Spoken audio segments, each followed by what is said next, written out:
Olá, sejam bem-vindos ao Saber Direito. Meu nome é Luiz Mário Moutinho. Nós vamos tratar de plano de saúde e a nossa aula de hoje nós vamos trabalhar sobre a relação de consumo e o Código de Defesa do Consumidor. Hoje temos aqui na nossa bancada o Valmer, nosso aluno, a Clara e o Salomão. Qualquer dúvida sobre a aula, vocês mandem um e-mail para o saberdireito@stf.jus.br.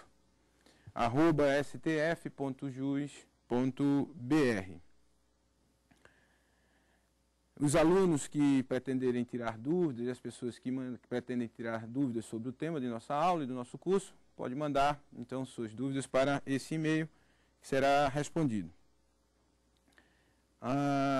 Vamos iniciar nossa aula de hoje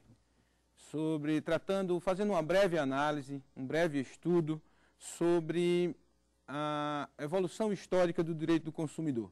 Isso é importante para contextualizar o aluno, para que ele possa entender o contexto histórico, onde se inicia. De alguma forma, o passado termina vivendo no presente, né?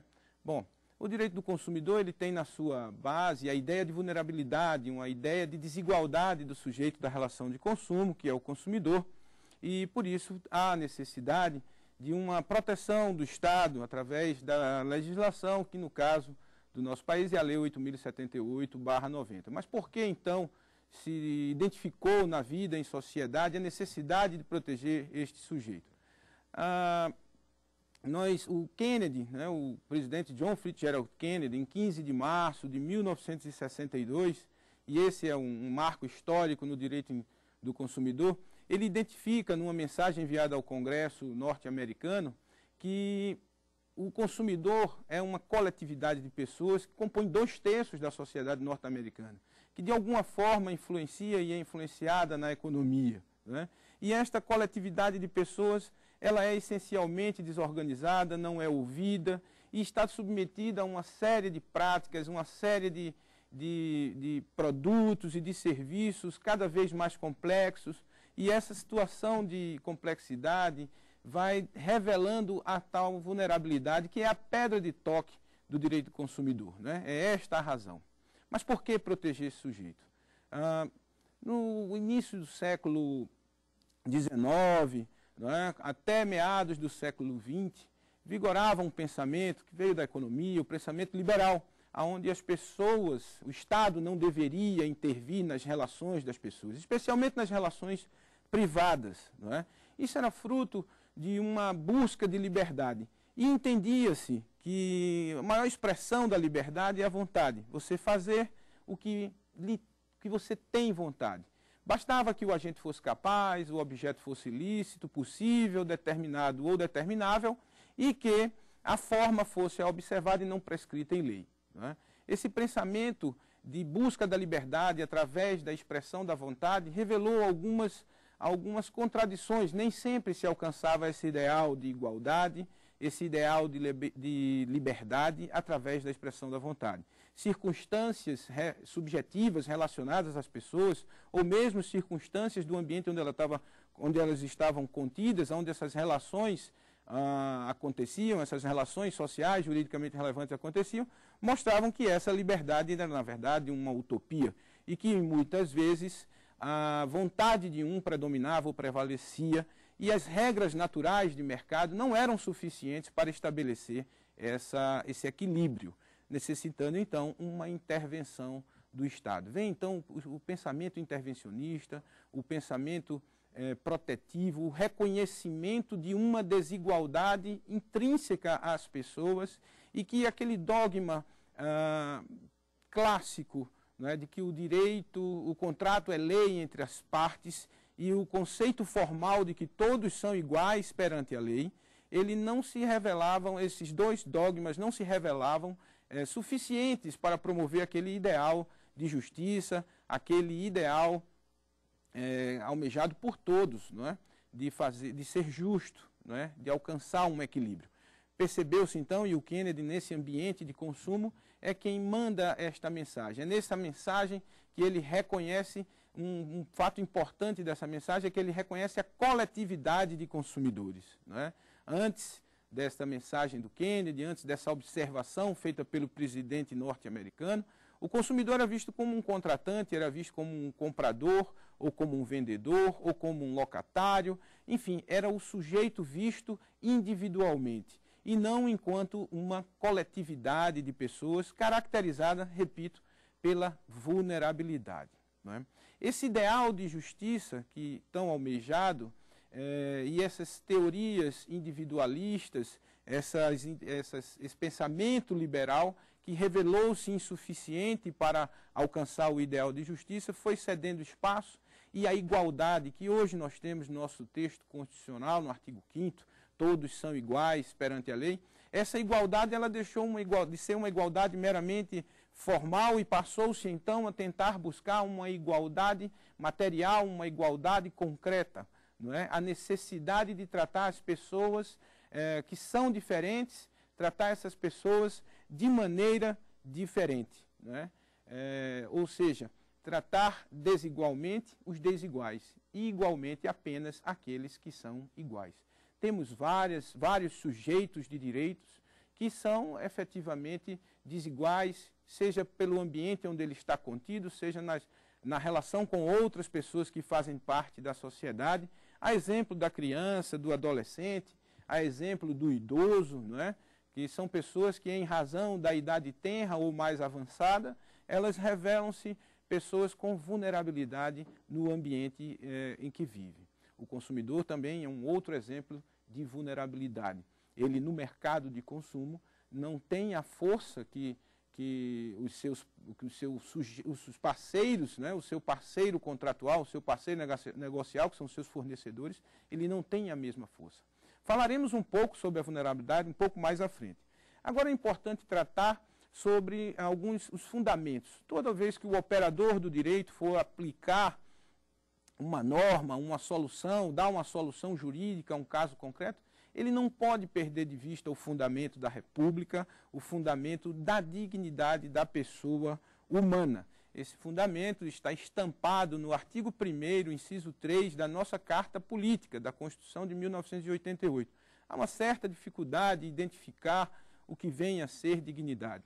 Uma forma simples de perceber se o bem jurídico que está sendo tratado naquela relação representa ou não dignidade é responder à indagação. Esse bem jurídico, ele pode ser alienado, ele pode ser trocado, ele pode ser substituído, esse bem jurídico está no comércio jurídico? Se a resposta é negativa, na visão kantiana, então este bem representa dignidade.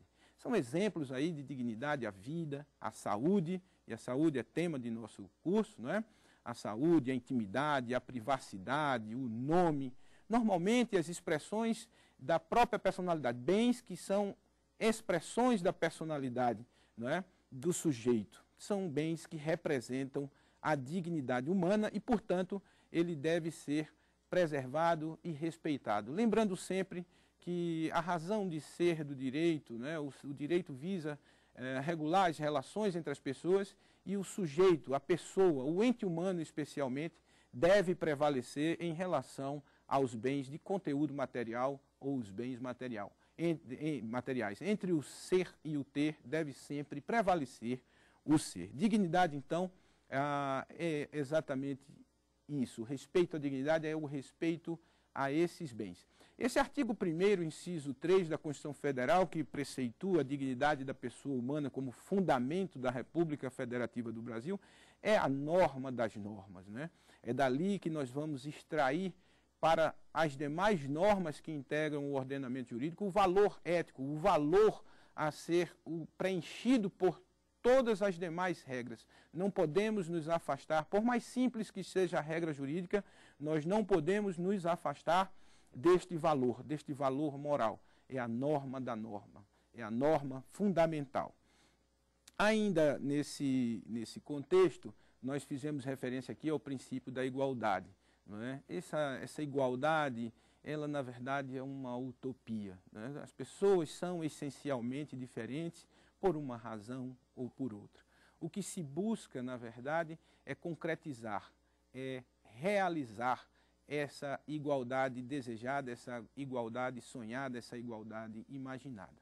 O que o legislador, não é, esse princípio da igualdade, esse princípio fundamental, ele, por ser uma norma fundamental, ele se dirige a todos os agentes políticos, ao executivo, ao legislativo, ao judiciário, no exercício de suas atribuições, de suas competências constitucionais.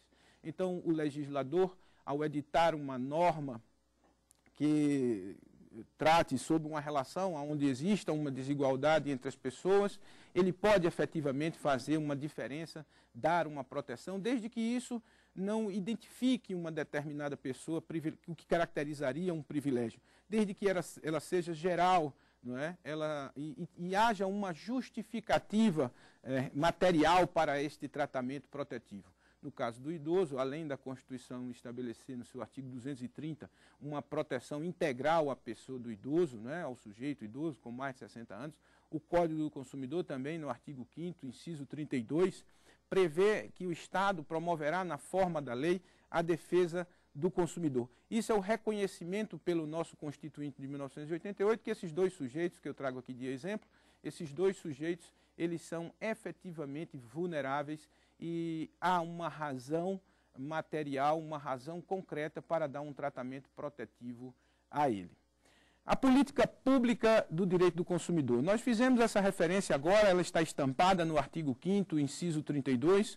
O nosso Estado, o Estado brasileiro, reconheceu a vulnerabilidade desse sujeito. Essa vulnerabilidade ela emana ou ela está implícita na ideia de defesa, não é? O Estado promoverá na forma da lei a defesa do consumidor. Não se defende quem não é vulnerável, quem não precisa de defesa. Observe que o artigo 5º, inciso 32, ele é uma cláusula pétrea, não é verdade? Então, não é possível alterar essa política pública de defesa do consumidor através de emenda constitucional ou através de um poder constituinte derivado. Isso já revela que o nosso consumidor, para a sociedade brasileira, é um sujeito de direito importante, né?